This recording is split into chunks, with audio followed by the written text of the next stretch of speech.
I believe this might even be an oxymoron question, because I believe that all the niggas that you're referring to have been to prison. Oh, definitely. So how in the fuck could a nigga that have been to prison got a problem with taking a picture with a nigga that's a so-called enemy? And when you were just in prison yard riding with the nigga. Yeah. But I think when people change their life, they want to, and there was something on the internet 2-3 weeks ago, everybody started going to jail. These RICO actually spoke on it, these dudes talking. So people are afraid to talk because there were some idiots that talk. But I tell them, man, you're not an idiot. You ain't gonna say idiot type shit. Right. So don't be afraid to talk. Tell your story in a manner where, shit, you ain't gonna get arrested or go to jail. Right, of course. Why would you implement? Why would you implement yourself in some shit that's a felony that don't have no fucking statute of limitations where you're going to go to jail? Right. Why? You do got a statute of limitations. 4 years ago, you still got like 3 more years that you got to shut up. If you don't see a problem with that, the next time you're on the freeway, just jump out the fucking car. You smart ass motherfucker, you. Just jump out the car. If you don't got a problem with doing dumb shit, implementing yourself, incriminating yourself in fucking felonies. I think a lot of people just afraid because of what they see on the internet. So they afraid. But I ain't afraid. I'll talk about everything. For sure. For sure. Question come up with something that's unanswered, ain't never been dealt with, I'm a deflect. Right. You say Skip, who killed that? I don't know. Hey, Skip, not to cut you off, but do you think that they was afraid to take that picture because what they homies would think of them? Taking So the first one I'm talking about, the dude from 60s and 80s. Yeah, exactly. Yeah, but still, both of them are riders. The dude from A-Tray at that time, I don't believe there was nobody out there that could whoop him from his own hood. You know what I mean? But and the dude from 60s, he's up there. He was one of them dudes, so he might have lost a couple fights, but not many. But it's just that in the middle of, okay, so I'm 60 now, they my age, so this is about 15 years ago. So we 45. Niggas fighting. They afraid of what them 20-year-olds and them 25-year-olds is gonna think. Because they want to keep the bullshit going. Okay, but if you playing both sides of the fence, that's what you're doing there. That's what they was doing. They perpetuating. They using this to their advantage, and at the same time, they really about this. They really don't give a fuck about that. This is just something to use to my advantage. I'm gonna play like I'm with this with the good shit, but then I'm gonna go over here. Use you as an example. Use me. Let me use you as an example. Use me as an example. 15 years ago. Yes, sir. Could you go back into the Nutty Block and tell the Nutty Block, hey, Skip wants us to sit down with the West Side and the Campanelas? I'm gonna be honest with you. I'm gonna be honest with you. I'm gonna be honest with you. I got 2 niggas right here. That's my brother, and that's like my nephew. And I'm gonna be honest with you. I could. Would you want to though? I ain't saying if you could. All of them could. Just hear me out. Just hear me out. I could, but my homies is not finna entertain no bullshit. My niggas not entertaining no bullshit. So if I come to them with something, okay, what's the bottom line? What's the end play? What are we doing this for? You get what I'm saying? So in reality, because we get the gang shit, myself and other homies get entertained with the ideology, the possibility of commingling with other factions, right? We don't necessarily embrace those opportunities because at the end of the day, because this right here, what you got to realize is this: what's the bottom line? How is this going to benefit me? Like, this is why I really want to ask a racist. This is why I want to ask, how does being racist help you? How does being a racist help you? Does it make you more money? Does it get you more status in life by being racist? By saying that you don't like these group of people or you don't like this group of people? Because we experience the same thing in the gang world where we say, fuck them, fuck them. Okay, the only thing about the racists is the majority of them motherfuckers, you can't say that this group of people fucked over my people or did this to my people or killed my people. In the gang world, we can say that, and that's the bullshit excuse that we use to hold on to why we can't move forward and advance progressively as a people. Now, like I said, you know what I'm saying? You know me, you know what I'm saying? I'm not here with I'm here with some people. I'm one of the people. So yeah, I'll get the homie, hey bro, wooty woo, wooty woo, wooty wooty woo woo. Tommy's gonna ask me, woody woo, woody woody woo woo. I gotta answer back. Woody woo, woody woo, woody woo woo. You know what I'm saying? And now if that shit don't add up or make sense, so you know what I'm saying? So here's the thing, like we were talking earlier about Compton High School. Right. There's so many people who just won't go to Compton High School. They'd rather go to Centennial, no matter how far it is, because they feel comfortable. So many people won't go to Centennial. They'd rather go to Compton. Right. Because of how they feel. It makes me feel better to be at this one school. So for me, it's like, how can we make sure that these kids that's catching the bus or walking to the store, they don't become dead homie? Right. So for me, I would say, well, let's sit down. Let me grab 2-3 from Campanella, 2-3 from West Side. Shit, if Fruit Town's there, give me 2-3 from there. And I'm talking about like 15 years ago. Yes, sir. It's easy to do this kind of stuff now, but you know, to say, come on, let's just sit down just so we can have a conversation. There's so many people saying, nah, I ain't with it, fuck that. And for me, I'm gonna go back to what Wood said. Yes. That it's because what's the image now? What are people gonna look at me like you old peace treaty ass motherfucker, you old go along to get along type, you know what I mean? So that's what was happening. Right. So I'm out there on an island by myself trying to get people in to do this, and then what happened later? So a lot of it was the image, but what happened later is now that it's becoming sexy, everybody want to be a podcaster and bring in other groups and talk about that. But now, if they not a part of bringing the peace, then they don't want somebody else to bring it. You know what I mean? Like, say if I went around you, I don't call in. I call Baby Wood. I say, hey man, let me take you to lunch with this dude, Tiny Killer from West Side. Right. And he go. And now they talking. Now they, I know your uncle, your auntie, whatever. Right. And they start talking. There'll be dudes your age that say, nah, fuck that. Who doing that? Who bringing the power rules? Right. And when Will said, nah, Skip just had us eating. Now it's about 8 of us, and now we got relationships, and now we ain't killing each other. Right. Everybody gonna be mad. Right. Like, what the fuck, Skip? He ain't from Compton. Right. Nigga, you know what I mean? Those are the type of things that's happening now. If they can't be the Arthur of peace, they gonna be the Arthur of confusion. Let me ask you a question. I'm glad that you mentioned that peace, that 1 5-letter word, peace. Do you ever think that there could be peace in Southern California amongst the gangs, similar or even better to 1992 peace treaty? I think it can, but I see it, but I see it from a different lens. Speak to the people. So I was blessed. I just told y'all, I just came from somewhere I ain't gonna put on camera. Right. Where these dudes is actually, I asked them to meet with me on Tuesday. They said, can you meet with us today at 3? Right. And I'm thinking to myself, and they all came together to meet with me. Right. So who the fuck am I to call a meeting with their area? But also in 2019, when Nipsey got killed, there's a dude from the penitentiary who, you know, I reached out to him, and he brought peace with the Florence and East Coast. I think I know what you're talking about. And he said, a guy named Bobo, and he said, and I can say his name, he rests in peace now, but even before he rests in peace, he said I could say his name.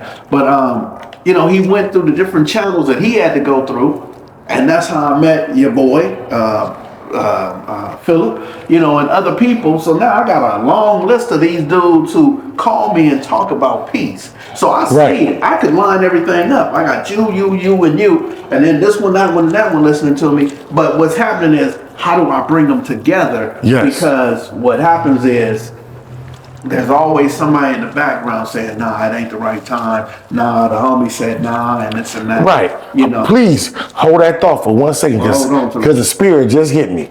Man, would y'all please hit the Cash App? Because we need the money to keep the lights on, to keep the rent paid. We need cameras. We need equipment. Would you please, I forgot to tell y'all shit in the beginning. Like, subscribe, share, and comment. Okay? And another thing, we got Skip Townsend in the building. If you know who he is, then that means you a gangster. I hate to use the word gangster. Maybe you a hoodster. I don't want to use the word hoodster. Whatever you are, you know what I'm saying? But we got Skip. Maybe you a blood. Maybe you a Crip. Maybe you a Pyru. Maybe you from Sereno. Wherever you from, Northania. Skip Townsend, second call, good man. Helped me personally. You know what I'm saying? You left out the Fresno Bulldogs. Fresno Bulldogs. What they all else in the Bay Area? 415, JAMA, BGF. Did I miss anything? We also have Baby Woody in the motherfucking building, sitting in, Fly Thuggin', the clothing line, which everybody's finna be wearing real soon, I promise you. Yeah, that thuggin' is GGA. Yeah, Fly Thuggin'. You know what I'm saying? LYYTHUGGA. Yes. You know what I'm saying? One Hit of the him. best. Hit him. I'm one of the best artists there is. You know what I'm saying? Up I don't see why not. out that inner city. You know what I'm saying? Out that. Out the urban community. This was some of my art right here. I did. This is my homie logo, my homie Geechee Gotti logo. Yeah, that's Balo. That's Geechee Gotti logo, no studio right here. Because there ain't no studio. Logo. I do logos too. I'm actually an artist. You know what I'm saying? They see me. I need to Skip Townsend's logo. Man. I don't see why not. I don't see why not. My boy Li to pack of lunch. Yeah, pack of lunch is gonna be a long day. You know what I'm saying? This one of the biggest historical landmarks in the neighborhood. Well, one of them. Miracle Market right there. Yeah. Yeah, you know what I'm saying? Proud ex-employee of Miracle Market. And what y'all don't see is the stuff he got on the back. Yeah. It's fly too. He just ain't got it colored in, but I'm looking at some fly artwork on the back. You know how you mess up and then, I'm going to flip it over on the back and, yeah. Like he said he messed up. That ain't no mess up. I mean, the nigga's what he called it, you see what he do. It's better than you see what he do. He like that shit. Period. He like that. You know, it's just like last night when I was working on this. Right, my auntie and the homegirl. She like, man, what is you working on? What do you see that need to be done? It's already, it's already complete. But it be all them little fine details and certain dark lines and a perfectionist. A perfectionist. Man, it's the Pepper Styles right here, man. It's another clothing line that's about to go viral. Indeed. Yeah, we're gonna get Skip Townsend. You want to say Skip or Skip Townsend? Whatever it is, man. I'm Skip Townsend. Shout out to my Townsend family. Straight up. The Tobin family, where my father come from. So, Yeah, and I want to say this right here. I'm gonna take this time in all sincerity and genuineness and realness. I want to give this man his motherfucking flowers from the bottom, sincerely of my heart, to him, to all y'all out there looking and listening and paying attention and watching on some real shit, bro. In 2010, I caught a case. You know what I'm saying? And I beat 3 charges. I had 4 charges. I beat 3 of them. And the motherfucking, they said, you got to take anger management and do community service. I promise on my life, I swear to God, they on my mama, I don't know how the fuck I met this nigga. But out of nowhere, they're like, Skip. I don't know when the homies was gave you your number. I don't know who. Somehow, bro, I ain't lying. I don't remember. Do you remember? Who turned me on to you, bro? It was 2010. It's 2025, sucker. It was 2010. I don't remember, man. I just remember you showed up. You was there and shit. And say, hey, you got to come to these classes. You got to do the work. I was out there so low key. I think it probably was the courts. There was a judge. The judge. Elizabeth Harris. All the prosecutors were saying that I didn't have the domestic violence training. So she said, well, I'm going to send all my anger management. Yeah. And I was telling them, I'm fussing at the courts like, look, man, these dudes is going to prison because they can't afford the $25, $30 a class. Right. And when you talking about a full year, you talking about, $500, $600. So I wanted to do the classes, and the prosecutors were saying, nah, I can't. And the judge says, well, I'm going to send you to anger management until you get your classes caught up. Yes, indeed. Can I ask you a question? Yes, sir. And I just want to continue giving your flowers. So, I'm serious about that. So, it's a real nigga right here, bro. We all real niggas in here, but I'm just talking about this a real nigga that's a blood. I know some real niggas that's bloods that I love, that love me. We was in prison together too. And from everywhere I went to, from juvenile hall all the way to the feds. You know what I'm saying? But I'm just talking about on the streets as a businessman, a man from the community. Not a nigga just talking a lot of bullshit and can't help you, bro. I'm talking about a nigga that can help you. If you serious, if you trying to help your motherfucking self, he can help you, my nigga. Because I got a job as an electrician through you and Big John at a time when I needed it. Yes, sir. Indeed. Yes, sir.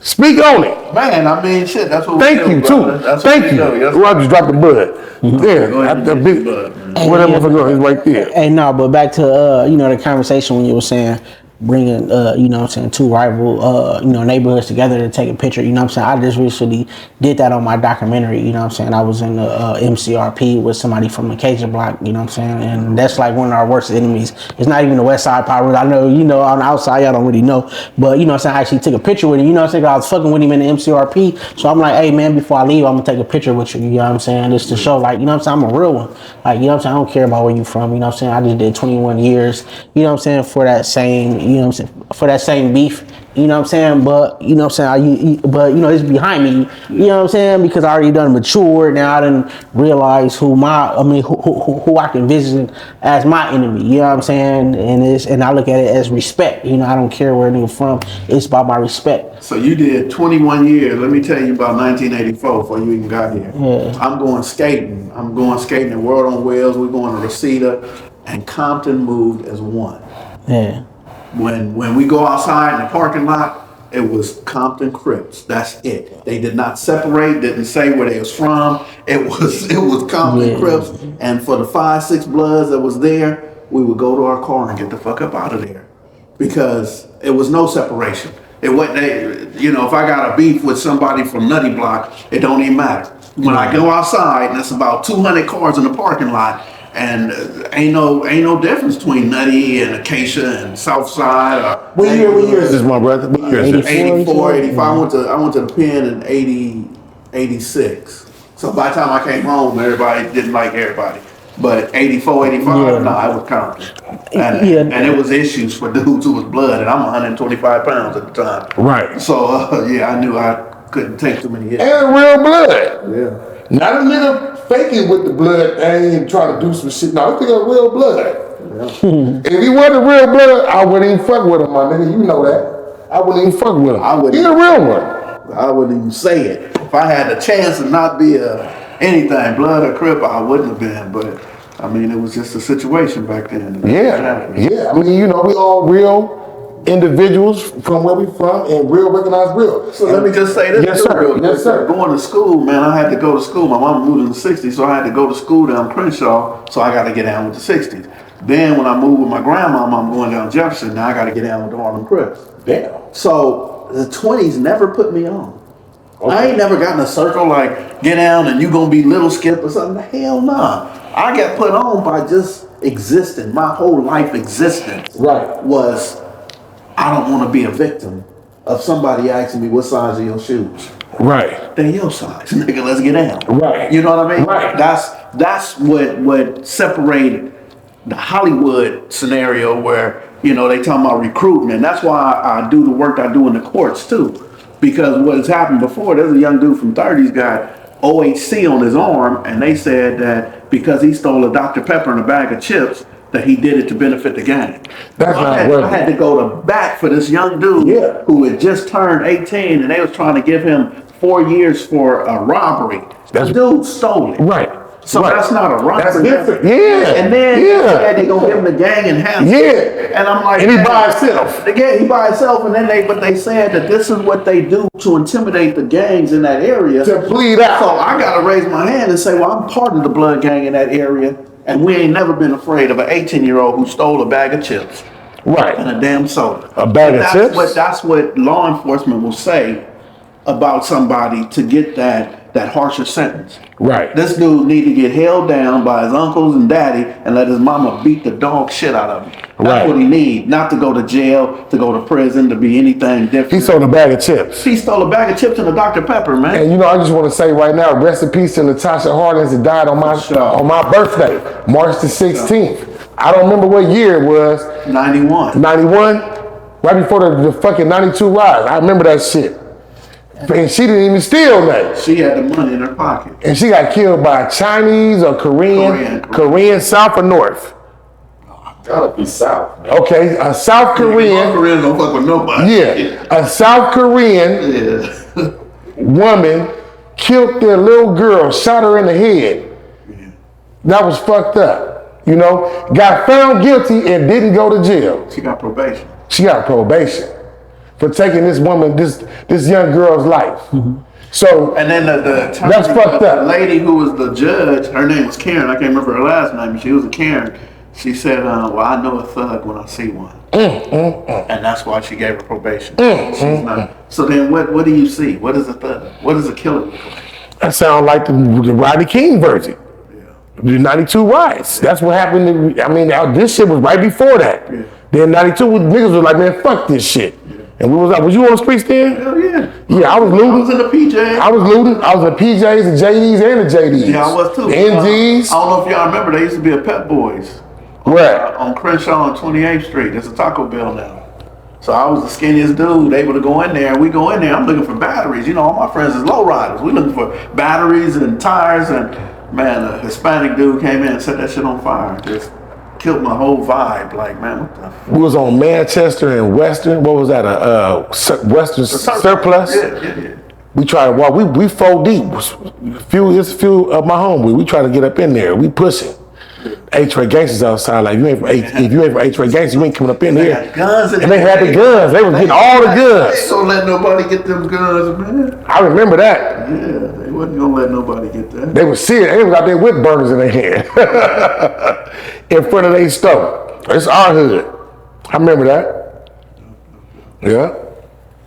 Yeah. But you know, it's good to be alive and to be still relevant and in good standing and healthy in 2025 after what you survived, what you went through, after what you survived, what you went through, what I survived, what I went through, because none of us didn't have no easy life. You ain't had no easy life. What about your life was easy? Nothing. You ain't had no easy life. What about your life was easy? You know what? I made it worse. I made it worse. You feel me? I made it worse. So my mom. Unbeknownst to you. No, I knew. My mom. You didn't really know. My mom used to buy us the La Tigra shit from J.C. Penney's. Everybody had an alligator on their shirt. Right. So fuck this old Winnie the Pooh type shit. I wanted an alligator, you know. Right. My mom used to buy us the NBAs, the NBA shoes. A lot of y'all don't know, like the Pro Kids and all that. Everybody's wearing Chuck Taylors. So I had to take the flap and fold it down.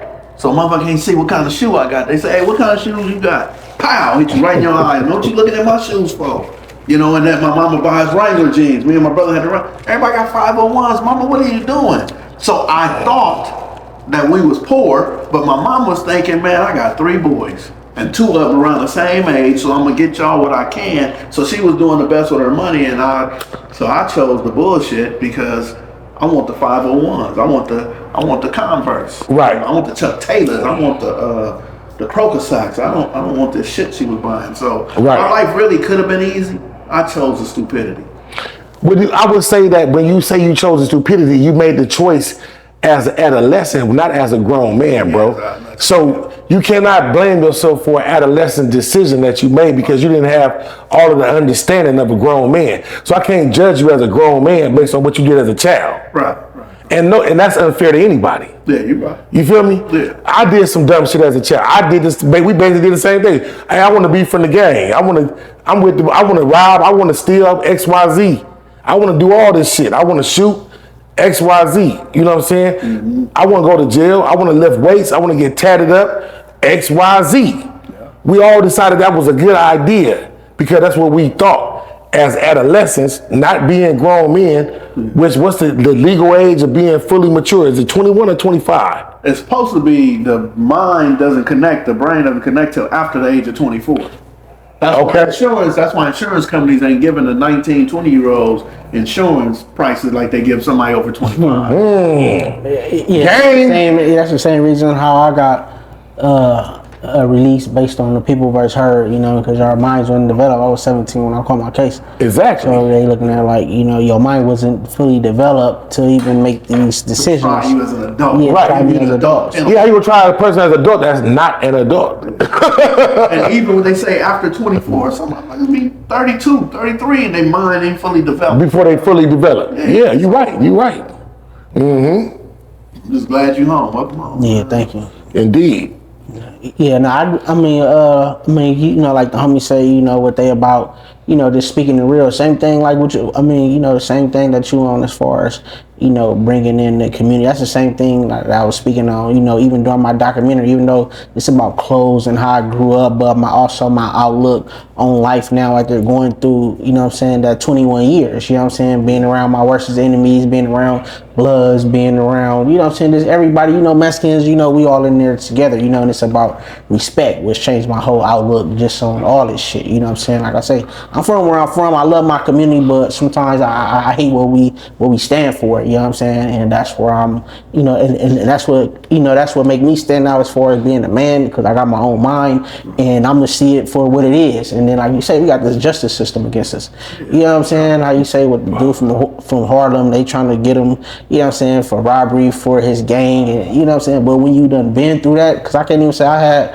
a fair trial, there's things that went on in my case, that it still fucked me and my pops up like, damn, how did that happen? But I'm just saying that justice system, and here it is, everybody want to say fuck this hood or fuck that hood, but if you really serious about it, you gonna die for it, you gonna catch a 90 life, you gonna catch a life sentence over it. But I'm saying that to say, man, it ain't fair, and then at the end of the day, it ain't worth it. But I'm saying the system, that you got to go through. You're 100% right. Yeah, 100% right. Yeah, but just going through that, it's a whole transformation as far as how I look at things, how I see things, and that was a big part, why Philip Burchett wanted me to come down there, or with you guys. But at the time, I was in my room drawing all the time. I was in, I was in there designing. Like, man, come down there, man, Skip Townsend, man, whoa. But it's because he knew my mindset. I still got pictures of me and him before I left. I actually, matter of fact, I actually got him on my documentary too. But yeah, whenever I get a chance, I'll put it up. Man. So people probably don't know who you're talking about, but this dude, Chinaman. Chinaman come out of Inglewood. And Chinaman called me and said that he was gonna do something for me. And so right now I've got a complete hold on the city of Inglewood. I got the Crips, the Bloods, the essays, and came to the table. And Chinaman, he couldn't get out Amity to come to the meeting. Let me see your beanie. I'm listening to you. So what he did was he sent everybody to come talk to him, and they come talk to him at Santa Monica College. And when they did, they took pictures and all that. The staff at Santa Monica took pictures and then told his Yeah, that's my brand right there. The hat he got on. Yeah. So they told his parole officer that he's having gang meetings, but he was doing it so that I could they about to shut down Inglewood High School and send everybody to Morningside. So you like putting a cat, a rat, and a dog in the same cage. So I was telling him, man, I can get the blacks, but there's certain different groups I can't get. Right. So he got them for me, had them come to the meeting. The 18th Streets, first of all, don't sit down with nobody. They don't even sit down with their own people. You know what I mean? They came to the table, and the dude said, shout out to Dopey from 18th Street, and Casper, and Raina. He sat down and said, man, my people in the penitentiary know who you are, Skip, and they know I'm here. He said, I'm here to say that we with it. We gonna protect the school. We gonna protect Morningside. We gonna, no gang, no bullshit. He said, call the IVCs. I got the IVCs there. Shout out to Ghost and L and all them who came. How long you been doing this, Skip? I've been doing this now since 2006, 7. But look, so they 20 years. To the table. They come to the table. And the Inglewood family's at the table, and the IVCs, and they looking, is it over? It's over. So the 18th Street said it's over in Inglewood, as far as the Inglewood part. Right. You know what I mean? But they sent Chinaman. So Crenshaw Mafia is there, Queen Street is there. So we pretty much got to understand it, except one group, Inglewood 13s, they still working on it. But they put the man in jail who helped me bring that together. The East Coast and Florencias. I'm getting at the dudes to meet with the Florencias, and they wouldn't. Doc Throne, shout out to Paul Wallace, Doc Throne, he did his shit. He pulled all the way from the 1st Street to 190s, and then they put him in jail. You know, the people who do the work, gotta hold up, please. Yes, Be a little bit more specific. They didn't put him in jail. They put him in the feds. In the feds, yeah. Yeah, it's a difference. Yeah, it's a difference. The feds said that something about a gun. Somebody told that the gun was his, the same gun that killed the homie from Hoover. So they gave him the case, but it's all conspiracy. Oh, there you go. I was looking for that picture, man. I just wanted to show it to you. And unfortunately, I'm gonna say this. It seemed like That's my the brand. feds target like the brothers I left you with my hat. that is powerful, that are influential, that are not playing their game. I'm gonna leave it right there. You dwell on it. I'm gonna say it one more time though. The feds target brothers that are influential and that are powerful and that are not playing their game. But what they want another helicopter. They want, matter of fact, LA already said they are over 1,200 short of the number they want of police officers. But at the same time, the mayor just told us that last year was the lowest homicides, 284 in LA. Right. We got 4.4 million people. And we got less homicides than we've ever had. The fuck you need more police for? Can I ask you a question? This is for the sake of conversation and for the people to chew on. Yeah. Let me ask you this question. You said, well, how many homicides last year? 284 for 2024. Out of 284 homicides last year, 2024, do they specify how many was police related? No, they don't count. I want you to know they don't count homicides. Those aren't counted as homicides. What they counting is domestic violence homicides, the woman killed the husband, or vice versa, Crips on Crips, Bloods on Bloods, essays, whatever. They counting them, and we have less number of gang-related homicides. Out of them 284, it was like 60 or something like that they say were gang-related. Out of the 284, how many was police related though? They not giving us those. They don't want to say that though. So out of 284 homicides, it might have been another 15 or 20 that the police done killed somebody. I'm gonna Google put it. them in the homicide report. I'm finna Google it. They don't put that in there. Yeah. So, you figure if the violence is going down and more communities is coming together and everybody in their community is organizing to do podcasts or do intervention or whatever. How many homicides were committed in Los Angeles County by the police in 2024? Why do we need more sheriff? Why do we need more? I don't think we need more. In Los Angeles County, there were a reported 327 homicides in 2023. In 2024, the number of homicides within the city of Los Angeles decreased to 309. Bitch, I said, how many did the police do? How many homicides were committed in 2024 by the police? According to policeviolencereport.org, at least 1,260 people were killed by police in 2024. More people were killed by police in 2024 than any other year in the past decade. Thanks, Google. Thank you, Google. So regardless of my number 284, they number 309, they say 1,100 and something else. Y'all get that? Y'all get that? But we still got niggas talking about the ops. Yeah, talking about we gotta get these motherfuckers. We gotta get the ops.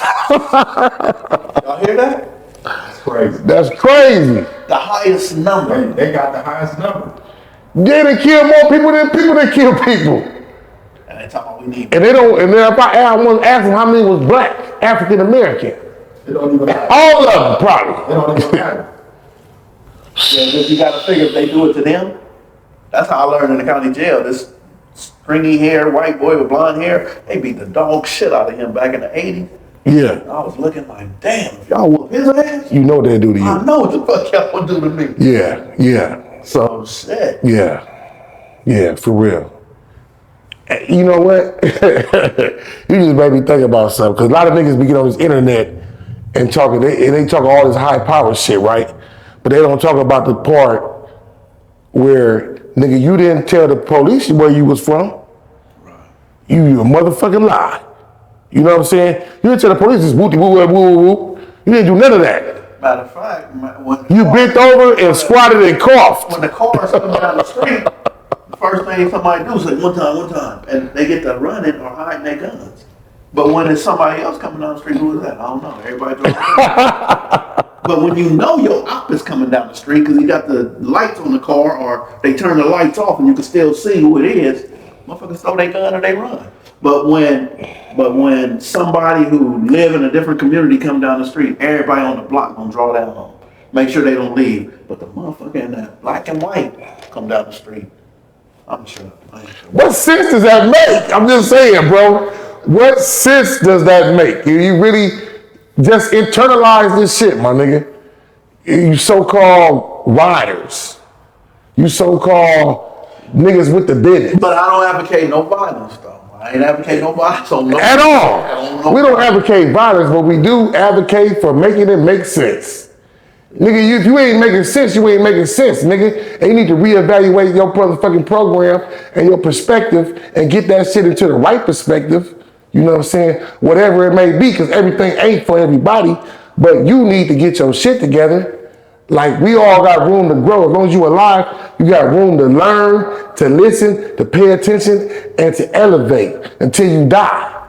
If you think you know everything, whatever fucking age you is right now, you dumb as fuck. You stupid. Everybody gotta keep learning, keep reading, and keep listening and paying attention and learning and elevating. Because if you stay at the level you on right now, as technology, society, and life continues to elevate and grow and expand, you will be stuck wherever the fuck you at right now. And you won't be able to be where you need to be at as time moves forward. You don't even control time. Motherfucking lied to you and told you what time it is, and you believed them and listened to them.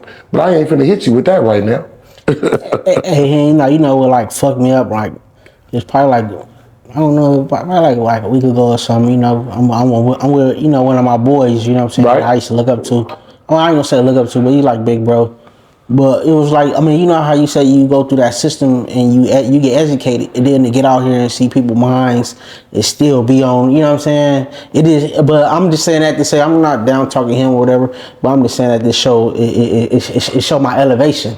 You know what I'm saying? In myself, in my mind, and how I view things. Like, damn, like, you know how you say you get out and people still the same person that they was, you know what I'm saying, after 21 years, I'm like, damn, yo, I'm still, it just, like, damn, like, you know what I'm saying? Right. But I'm gonna just say something real simple, and I'm gonna just let y'all have it, because I want to hear some more of what you gotta say and what Skip gotta say. But I'm gonna just say something very simple, and I'm gonna back up. What a lot of niggas is not finna tell you as well and speak on is something very simple. Paying rent every month consecutively. Boom, boom, boom, boom, boom, boom. Every motherfucking month without fail. Nigga ain't finna tell you how to pay. You gotta make sure you pay your rent so you keep a motherfucking roof over your head. And the gas and light. Man, I wasn't even go to the gas and lights and the electricity and the water and the cable bill. Oh, the guy that had a car. Internet. Be working. We weren't talking about we weren't even talking about insurance. Yeah. Car note. We ain't talking about none of that. I was just about the rent. I just want the rent, Skip. But all that is just to be average. Paying the rent, the insurance. To be average. Just to be average. That's just average. That's just normal shit that gotta come up. So there's some people, man, I know some people that have been living off of other people their whole life. That ain't what's up. I got a couple homeboys that'd rather take their money and get high, get drunk, and ride a bicycle than to be productive in life. You know what I mean? And that's their choice. That's their choice. I ain't mad. That's their choice. But those are the ones that I'm only saying that because, you know, been gone 21 years. I know people been gone 25, 30 years. Right. And then people who they grew up with is now riding a bicycle. And then look, so you talking, look, just a perfect example to show you, it's just about the choices that we make and people being rehabilitated and just choosing to do better with themselves and with their life. Now, it's a few baby Woodies, and it's a few other people that you talking about.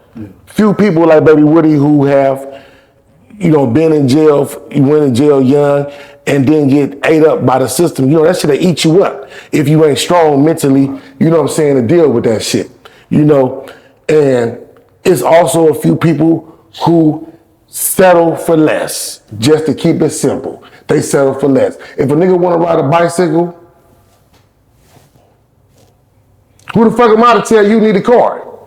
If you want to ride a bicycle, nigga. You know, me, myself, that's not for me.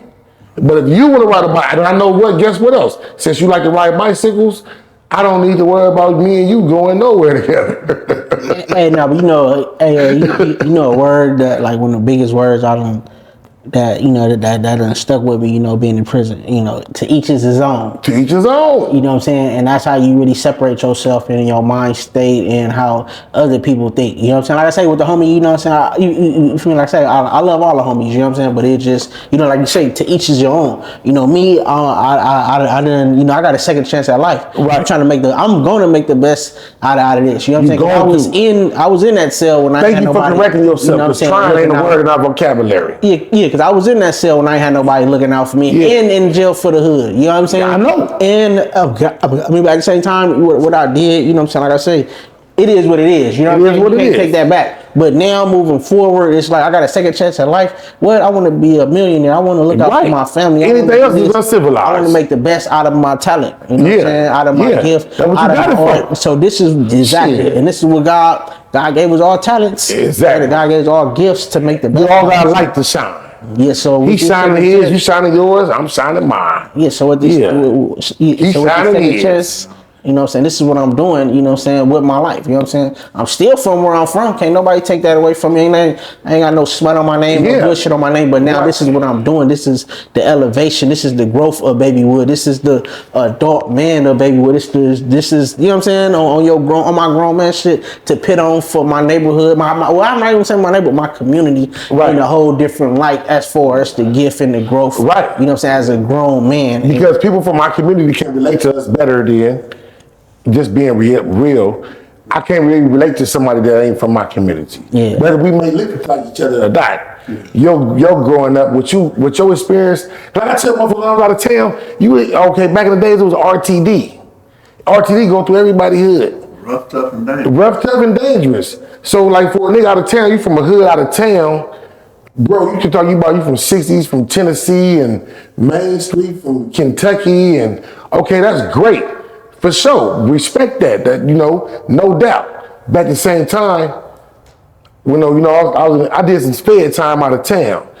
And it was like, I met a couple of niggas, you know what I'm saying? The first few niggas I met, I'm thinking they from the land. They not from the land. They weren't, okay, woo, I was touching such for 60, okay. Oh yeah, I just left your homie, woo. They looking, huh? Oh, I'm from St. Louis. For sure. Another nigga. All of my unit, I go out of town, I'm just in the feds. Woo. All of my, what's that nigga? Woo. Main Street. Oh, for sure, cuz. Here from nigga block. Woo. I just left your homies. Woo. They looking. Where you from? I'm from Nashville. Okay, for sure. Next nigga. Woo. 60s. Woo. Oh, okay. I just left your homies. Woo. So I ain't got nothing against them dudes, but the one thing I be trying to show, and I've done a couple of videos where I stood on Western and 65th, and I aimed at the apartment buildings, and I said, I remember back in the days, this was 8 Trade Hangout, the north side. Okay. However, I want y'all to know I'm in front of Cameo Liquor. Right. It's the Rolling 60 side. Okay. They come into the store right here and look at them apartment buildings. I said, y'all don't figure it out though, but at 64th Street, this begins the Harvard Park 6 Deuce Brims. Yeah. So 3 hoods. So yeah, and everybody going, let me turn the camera off, and now I'm in front of Horseman Junior High School. Right. Where the 60s, the 8 Trays, and the Brims all had to go to school. In junior high. So y'all didn't experience that. If your mama send you to the store, mama, I don't want to go to that store. Right. You know what I mean? Right. That's where they be at, or I don't want to go there because they across the street. That type of thing. So that's what they don't get from Nashville or St. Louis. Right. Because a lot of times, they have to travel somewhere to find the enemy. Yes. They got to get in their car and go. Matter of fact, I was in Oakland 2000. It's just the truth. It ain't no disrespect in that. Oakland 2005 for New Year's Eve, right about turn 2006. And I'm on the east side of Oakland, and them dudes is going wild. They slinging their hair, going hyphy, all that. And all of a sudden, everybody sit down, and there's a tension in the room. I can feel it. I just don't know what's happening. So I tap one of the brothers and say, man, what's happening? They said, them Richmond niggas is here. Quiet everybody down. Now everybody on point. Because Richmond niggas is killers. But they travel like that. It wasn't block to block. These Richmond niggas just drove 20 minutes to get to this party. And when they got here, so all these dudes is wild dudes on the east side. They gunners, shooters, all that. But when the Richmond niggas came, ain't no playing. Nigga, be on your P's and Q's. That's what happens out of town. You know, the people in Kansas City got to drive 20, 30 minutes to get somewhere where now people paying attention. Same thing everywhere in the Midwest. It's not like you crossing. Matter of fact, shit, Nutty Block.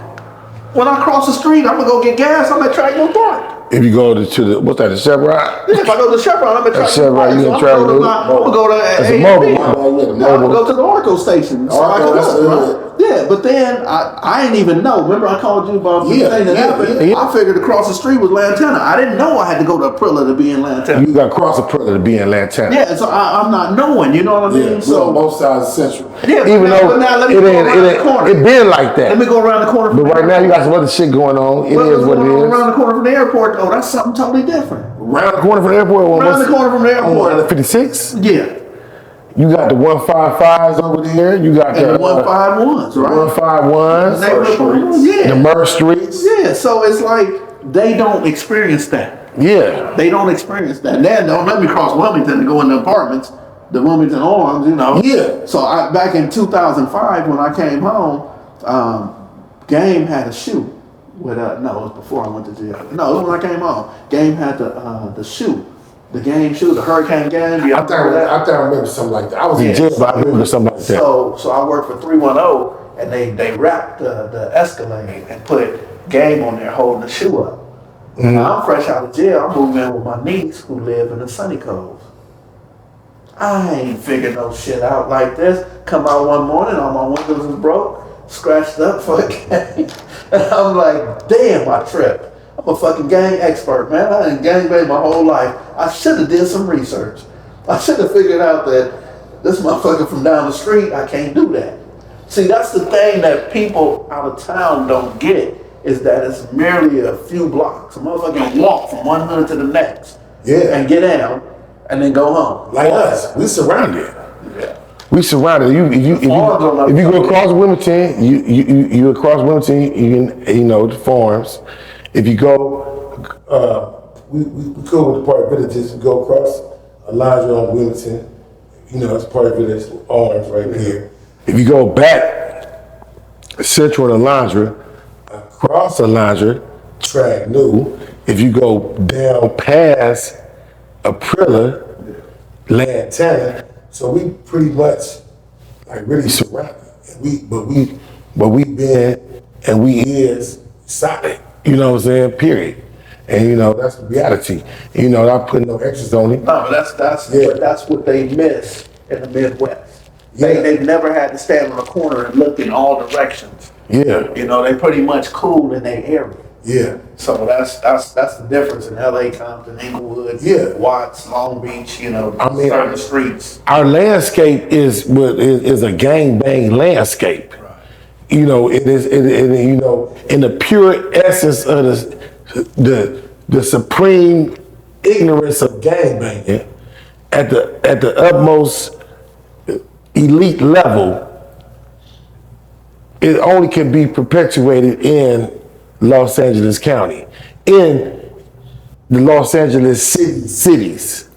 You know what I'm saying? The outskirts don't really have the full experience because the inner city, like from Compton, LA, Watts, Long Beach, all going through Inglewood, all these different cities, you are going through, you know, all the way to Venice, to Carson, to San Pedro, to Linwood, everywhere these different cities, you running into some people that's representing the gang and they serious about it. Yeah. You know what I'm saying? And it's like the square mileage, just like Compton was 10 square miles. Every square mile is a gang, is a hood. You know what I'm saying? Every liquor store, every gas Every which one. Somebody's hood. And as soon as you forget it or think that it ain't, you'll get reminded.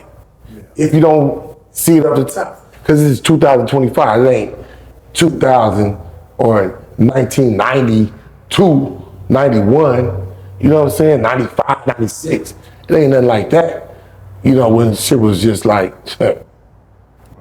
You know what I'm saying? And it really, for real, I had to realize that motherfuckers that ain't from that era or actually seen the everyday reality of a motherfucker living that life back in the early 90s, mid 90s, late 80s. It's almost like a nigga talking about UFOs. Almost. Except for you see the movies, you hear the music. But the reality, man, this is what we lived through. You're looking at like 3 generations right here. His pops, Baby Woody pops. That's my big homie. His uncle, Baby Woody, big brother, that's my G homie. NIP. What are you talking about? Skip older than me. He a blood. So he from a generation of his own. I'm from my generation. He from his generation. You get like 3 generations of negativity. You know what I'm saying? But we turn it to positivity because we elevate our mind. You know, we realize the reality of society, of the world in general. You know, we not like lost in the sauce. You know, thank God we ain't, you know, take a hit and then wasn't able to quit. You know what I'm saying? Of the bullshit. You know what I'm saying? On whatever level. Because we all been bit by the same snake. We all been poisoned. But we also been healed of the poison. And we choose to not let the snake bite us no more.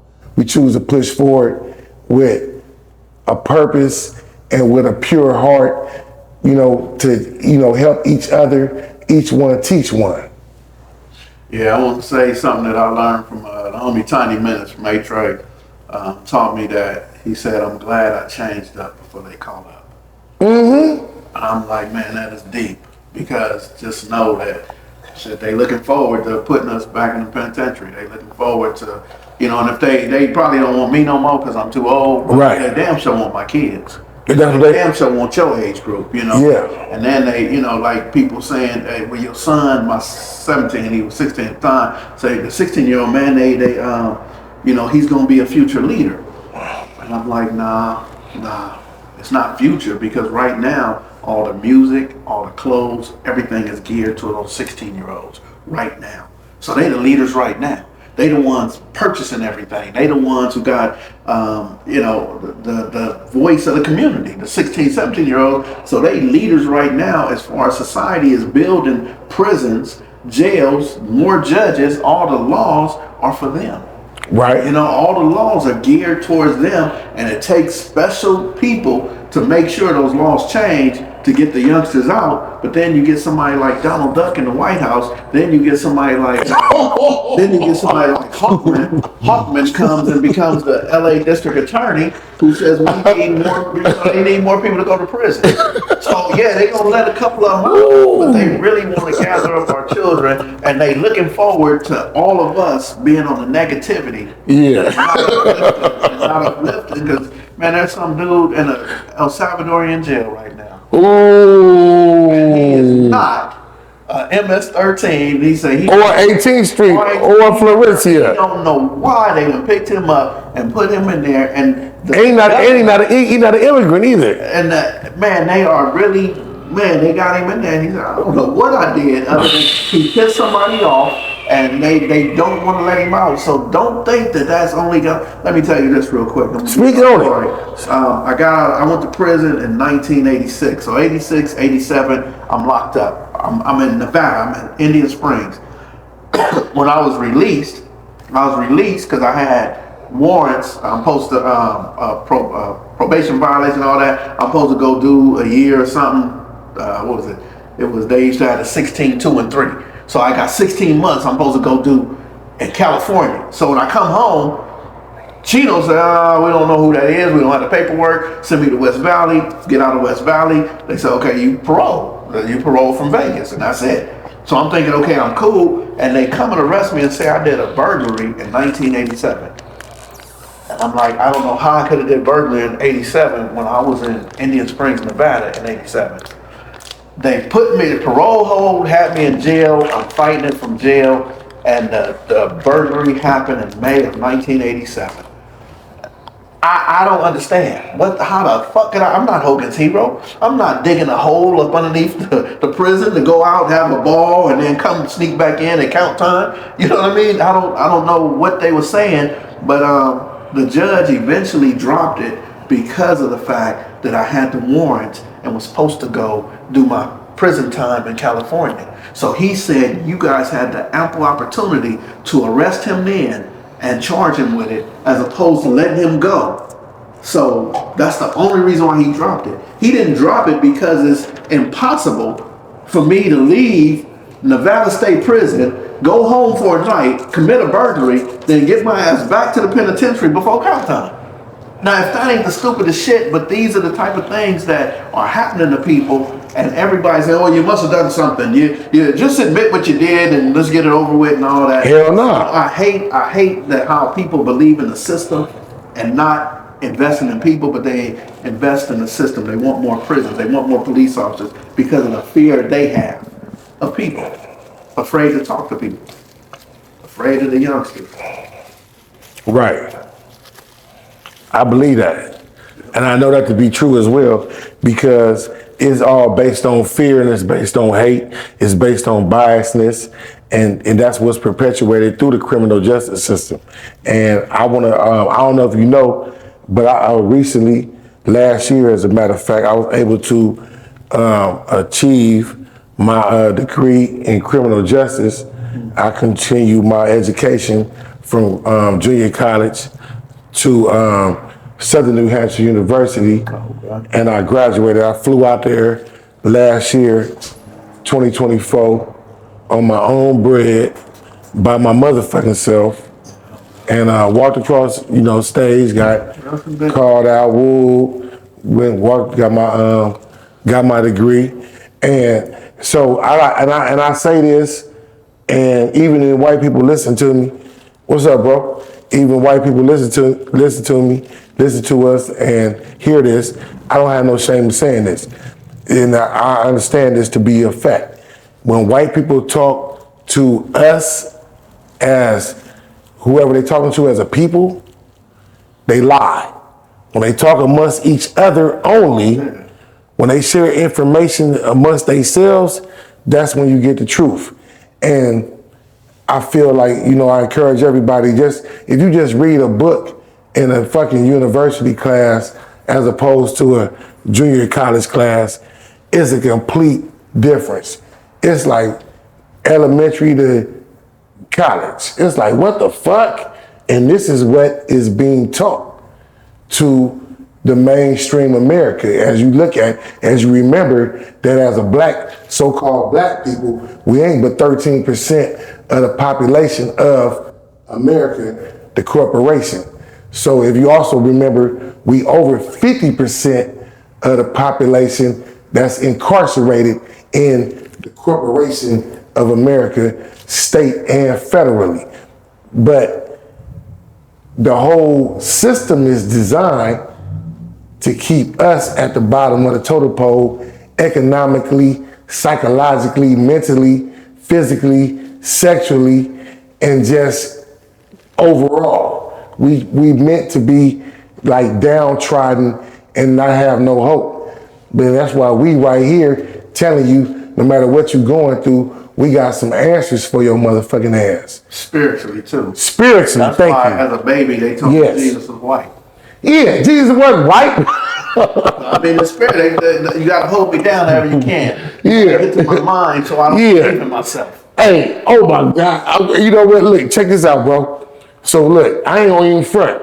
So I'm with the bro. We watching the video last night, right? Smoking, drinking, on some studying shit, right? And I got put up on some shit that I wasn't even hip to. That really made me think back, like, you know what? What the fuck? Now watch this. Trip on this.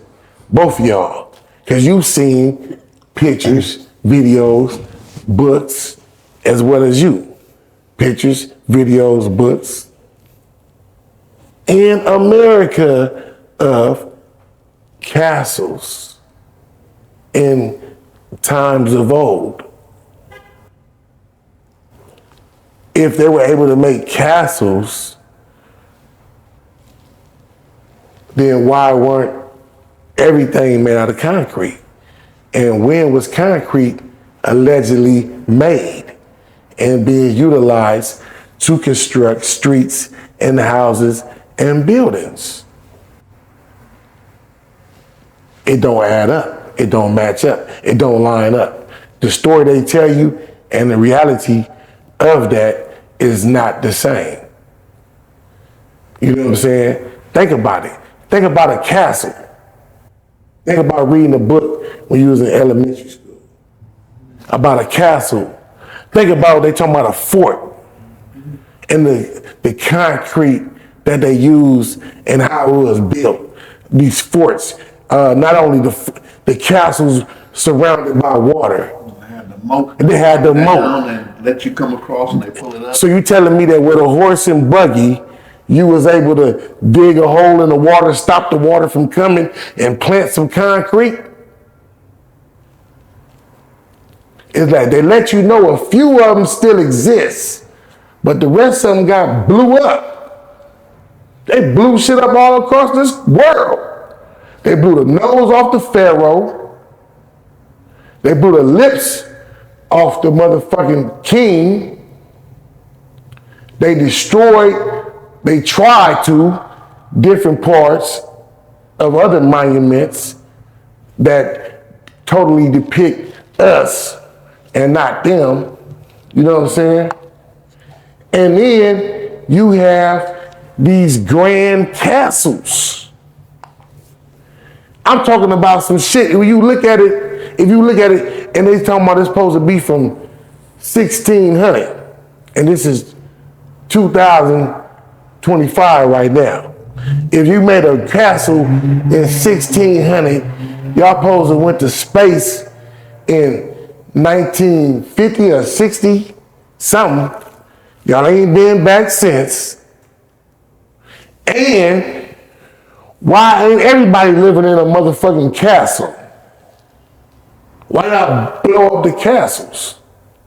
This is the type of questions and conversations that you niggas need to be having with your motherfucking homeboys and homegirls. Are you worried about what this nigga doing, what this bitch doing, what they, come on, you know, really, where the fuck is you at? This place called America. You idiot. Think, please. I just asked you to think a little bit. Where the fuck are you at? Look at your social security card. Why is it a letter and some numbers on the back that's in red that you don't use? But you talking about the ops. What's the numbers for? What is them numbers for? I'm asking you for real. I don't know. Well, I'm gonna tell you like this. I remember when Obama's first term was, right? It was like some underground nigga railroad shit. They was like, hey, use that number on the back of your social security card. It is this number right here and pay your bills. This was 2008. 2008, when Obama was elected as a president. That's when the motherfuckers first started paying attention to it. But since then, think about it. Can you tell me what it's for? It's for something. Because if you look at the back of your social security card, your kids, your girl, anybody you know, everybody got a letter and some numbers behind it in red. Same or what? It ain't the same as your, it is not the same as your social security number, bro. Yeah. Deeply Rooted Compton Podcast Lounge. Hey, look, please hit the motherfucking Cash App. We got to get a bigger studio. We got movies to make. We got shit to do, for real. Hit the Cash App, subscribe, like, comment, share. We here for y'all. This ain't that bullshit y'all used to, that dumb shit. We ain't here to entertain you like that, even though you might laugh or whatever, but we here to educate you. It's for real. For real. Oh yeah, I got one. Yeah, everybody got one. Everybody got one. It's not a game. Pay attention. It's not a game. Look at your social security card. You ever heard of the Uniform Commercial Code? Am I doing too much? Am I saying too much? You ever heard of the Tin Man? You ever heard of sovereignty? You ever heard of being a sovereign citizen, which is also an oxymoron, because you can't be a sovereign and a citizen, because how you gonna be free and then still be up under at the same time? You can't do both. Either you're gonna be a citizen or you're gonna be sovereign. Which one are you gonna be? Fuck your head up. Deeply Rooted Compton Podcast Lounge. Yeah, I'm your host, Hindu. We got a bomb show right now. We got Skip Townsend, a loved one, a brother, representing Second Call out the Adams District, out the red side, reputable, real one. We got my young bro, Baby Woody, like my nephew, from the turf. Big Woody nephew, Little Woody's son. You know, the whole hood gonna ride. So anyway, you know, and you got me. Okay? Anyway, and you got the brother right there, Ray right there, yeah. Okay? So yeah, Deeply Rooted Compton Podcast Lounge. You know, you got some reputable, real ones. We ain't up here just on no bullshit. We here to uplift you. We here to educate you at the same time. Hope you be entertained and enthralled and in tuned. But it's also about the education from the beginning, the middle, and the end. Because it ain't about being dumb. It ain't about being stupid. It ain't about entertaining these crackers. It's about getting your life together.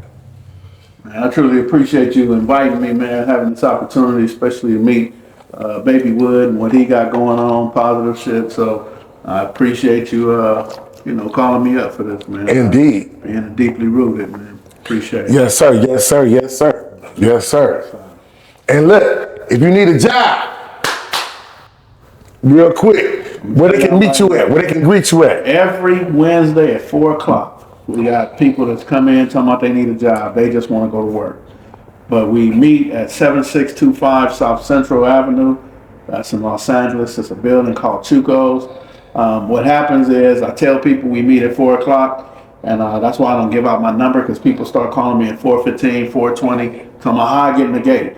We don't get negated at 4:15. We started at 4, so, you know, either you there at 3:15, 3:30, or you just not interested. If you need a job, you need a career. You need a career every Thursday, 3500 South Normandy. That's the corner of 35th and Normandy at the Abundant Life Church, 6 o'clock. That does not mean show up at 6 o'clock. Almost everybody in that room is either a carpenter or electrician. So when you show up at 6 o'clock, you're so disrespectful, because most of them been there since about 3:30, 4 o'clock. Just chopping it up, drinking coffee, talking to each other, waiting on 6 o'clock to come. So anybody who show up at 6:05 or 6:01 even, you looked at like you the worst thing on earth, and you ain't never gonna get employed if you don't understand that. I'd rather be 2 hours early than 2 minutes late. There is no such thing as a grace period. So people show up and they say, well, how long is this? I gotta go. And then they say, well, how long I gotta go here before I get a job? Just stop coming. Just go do whatever else you're gonna do, because if your mindset tells you that you want a paycheck and not want to do the work for it, or not want to do the leg work, then I'm gonna wait till you're ready. I'm gonna wait till you're really ready to listen, and then show up at either one of those. If I tell you 4 o'clock, I really want you to be there about 3:15. I tell you 6 o'clock, trust me, when you get there at 5:15, you ain't the first one there. The meeting starts at 6. If you get there at 5:15, you ain't gonna be looking around like, where do I go? There's gonna be other people already there. So if you can't be a part of that, then take the time, do whatever you're doing, and when you're ready, come back. We're gonna be there. We've been there. We've been at 3500 South Normandy since March of 2009. And we've been at Chuco's 7625 since April 2019. What about the spot on Oxford y'all was at? The church? So it was actually 2085 Hobart, but we had to come in through Oxford. Okay. We came in through the Oxford side. Okay. But we stopped at COVID, and then we shut it down. We wanted to keep it going, but we just didn't have enough people. So we kept moving. I used to go 2 times a week. Tuesday over there, And then Thursday. Thursday over there. Yeah. Yeah. That was the day. Yeah.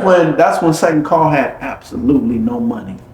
Absolutely none, and we was close. We would fight, we'd argue, but Yeah. never about money. And I ain't gonna lie. I be looking on YouTube, I be seeing different people that be affiliating, with Second Call. And I just be like, that's right, that's for sure. You know what I'm saying? And the only thing I can say to myself is, man, I've been there. And you know what I'm saying? A long time ago.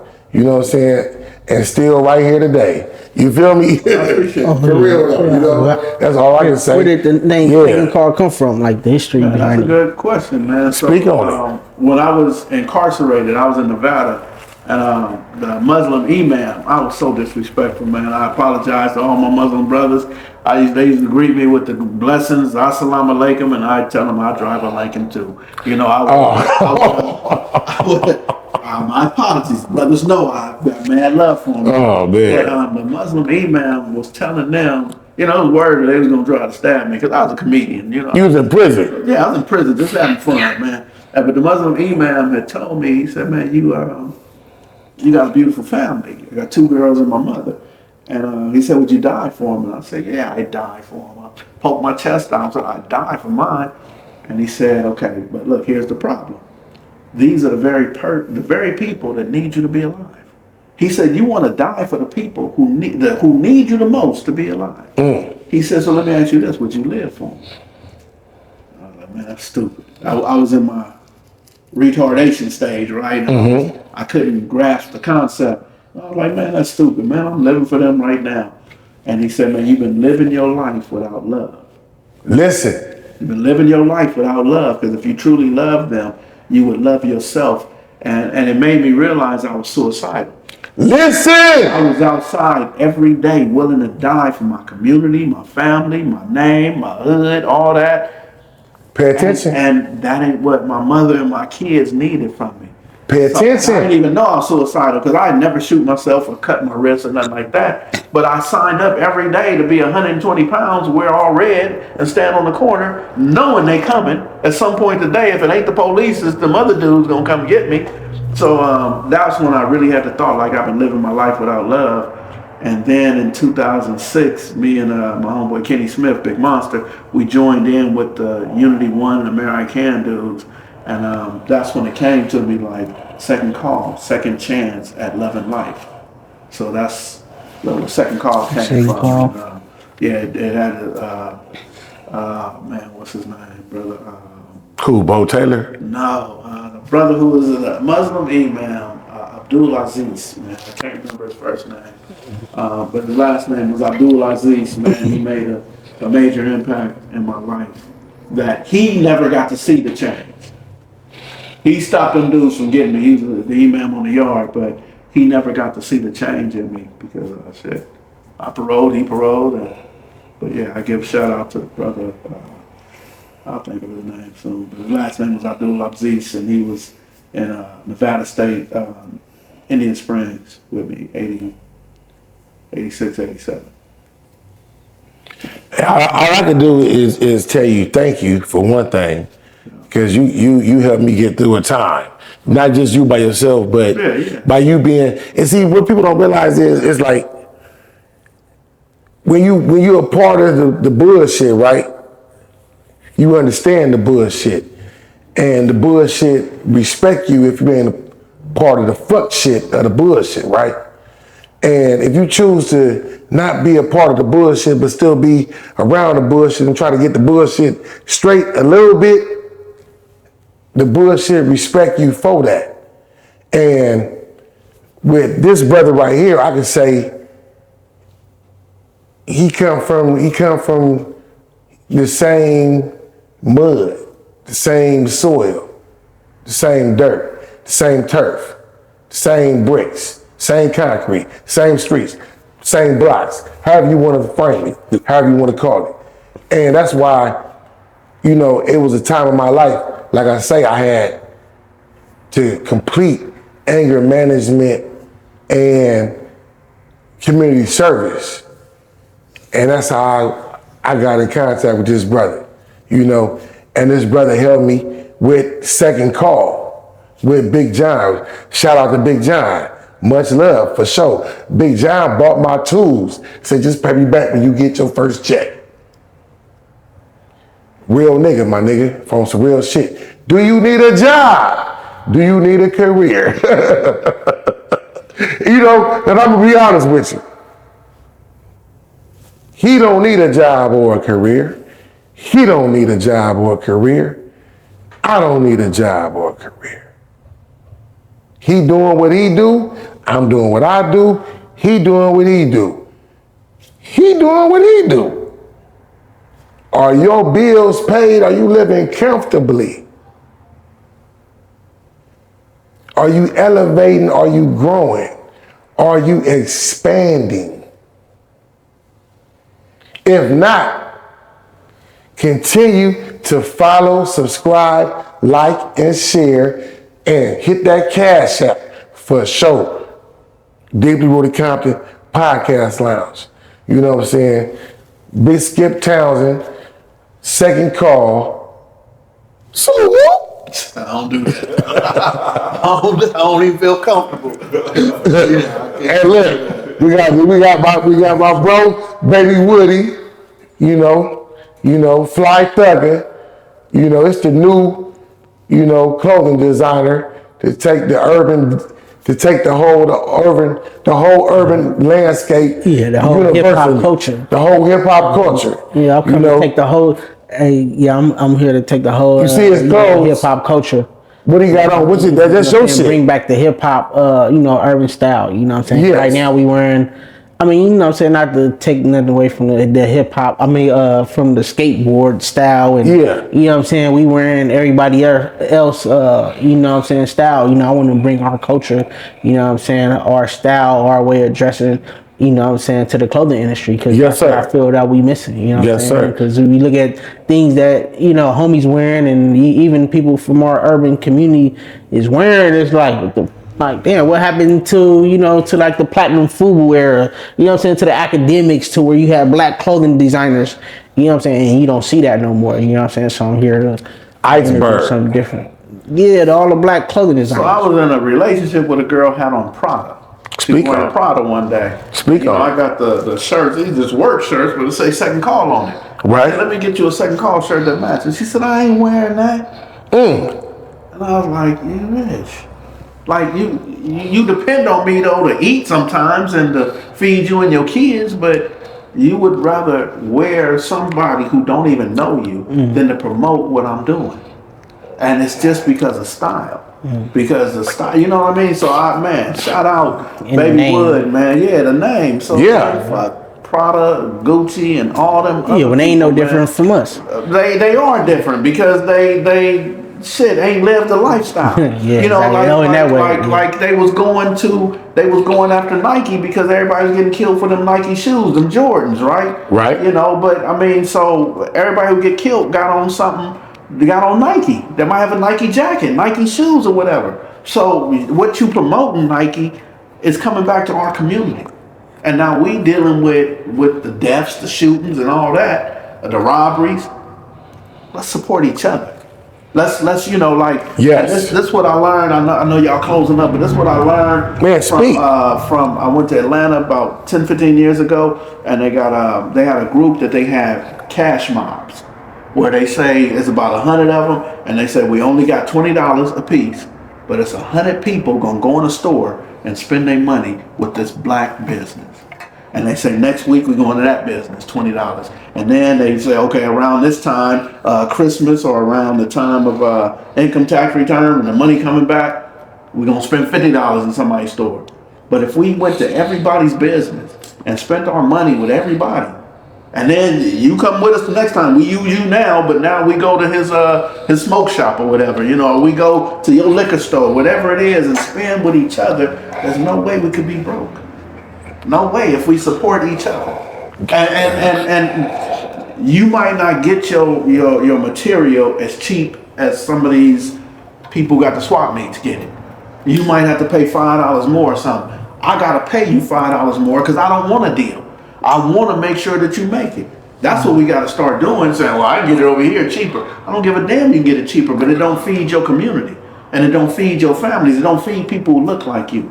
So even if brothers say, well, I'm selling this sweatsuit right here for $55 and say, well, shit, man, I can go get it. I can go get a sweatsuit same color for $30. Then I want to say to all you people who don't think the way I think, Fuck you. I can say that. Damn, that's crazy. Great minds think alike. Fuck you. Because we got to support each other. We got That's how I to. feel. We got to. Yeah, and then like, you know, going back to that, you know, and you know, that's why my head be so fucked up about this community shit, you know what I'm saying? As far as like you say, your so-called homies, cause you know what I'm saying, some of your homies, you feel me, they gonna hate on you. You know what I'm saying? I'm not saying all, but I'm saying it's gonna be, you feel me, it's gonna be like this, it's gonna be a few over in that corner. Man, fuck that nigga. I'm not wearing his shit or even try to make a joke out of this shit that you designing. You know what I'm saying? You supposed to be my childhood homie, but yeah, you try to make a joke out of this shit that I'm designing, but I can see it's hate because everybody else complimenting me. But you have something negative to say, but it'll be like, well, I'm saying to say how, you know what I'm saying, how your cycle, how your psychological, you know what I'm saying, way that you think and you see things, even from people from your own community, that, you know what I'm saying, it's like you said, you taught, you know what I'm saying, these dudes your enemy, but it's you feel me, you got people that's within your own community that's gonna hate and envy you just as hard as these dudes across the street. So why is my hate supposed to be with them when I have somebody close to me or that's supposed to be my childhood friend, my day one, you feel me, you hating on me from, you know what I'm saying, from a distance or from even close next to me, you know what I'm saying? But when you saying shit real quick, 2007, this happening to me, yeah, and I get it, Minister Tony Muhammad. And I tell him that the people stabbing me in the back are the people the closest to me. And he said, so what you gonna do? I said, that's why I'm coming to you. If it happened to you, he said, yeah. I said, so what am I supposed to do? I'm supposed to stab them? I'm supposed to ask them for the head of fade? What am I supposed to do? He said, man, you better check yourself. He said, check yourself, because the more powerful you become, the more powerful your enemy will become. Ooh wee. So if you can't make it past your homies, your childhood sandbox, he said, then you ain't gonna make it. And as soon as he said that to me, I got into it with the mayor of Inglewood. And I said, damn, okay, that's a formidable foe. This motherfucker was a police chief and all that. Now he the mayor, and the motherfucker don't like me, and he telling people fuck Skip. Why, okay, man, That's for me. Whoa. These dudes over here. Wait a minute.